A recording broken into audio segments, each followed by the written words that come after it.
Salam dostlar, bugün sizə çox sevdiyim və hörmət etdiyim Daniel Pink'in 2009-cu ildə nəşr elədiyi Drive kitabının əsas konseptlərindən biri olan Intrinsic Motivation, yəni daxildən gələn, daxildən qaynaqlanan motivasiya haqqında danışmaq istəyirəm.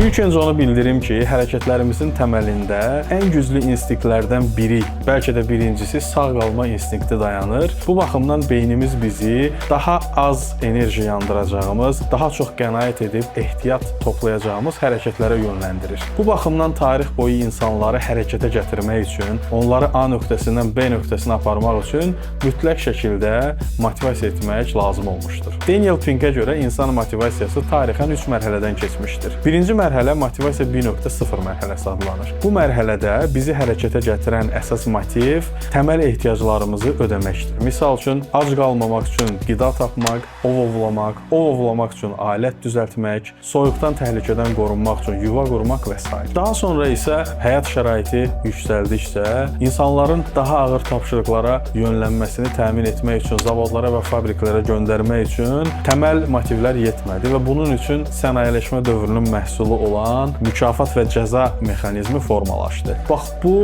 artıq motivasiya 2.0 mərhələsinin başlanğıcı idi. İllər keçdi, insanlar dəyişdi, insanların tələb və ehtiyacları da dəyişdi.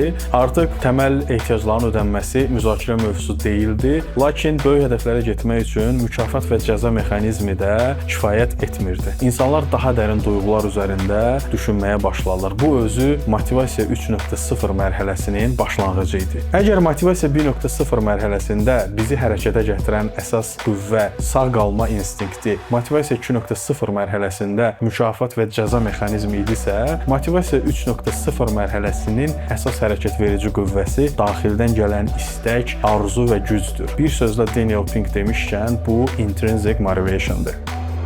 Gündəlik həyatımızda tez-tez rastlaşdığımız xarici motivasiya faktorları, əmək haqqı, bonus, mükafat hər birimiz üçün çox vacibdir. Lakin Daniel Pink düşünür ki, insanın daxilindən gələn mənalı iş görmək istəyi, nəyisə yaratmaq eşqi, nəyisə öyrənmək istəyi bu daha dayanıqlı bir motivasiyadır. Lakin maraqlı məqam bundan ibarətdir ki, daxili motivasiya alətləri yalnız o zaman effektiv olur ki, insanın baza ehtiyacları ödənmiş olsun. Daniel Pink'in öz dili ilə desək, ödənişi elə et ki, pul mövzusu masadan çıxsın. Yalnız bundan sonra daxili motivasiya alətləri olan maraq, məna, ustalıq və s. bu kimi xüsusiyyətlərlə daha böyük işlər görmək mümkündür.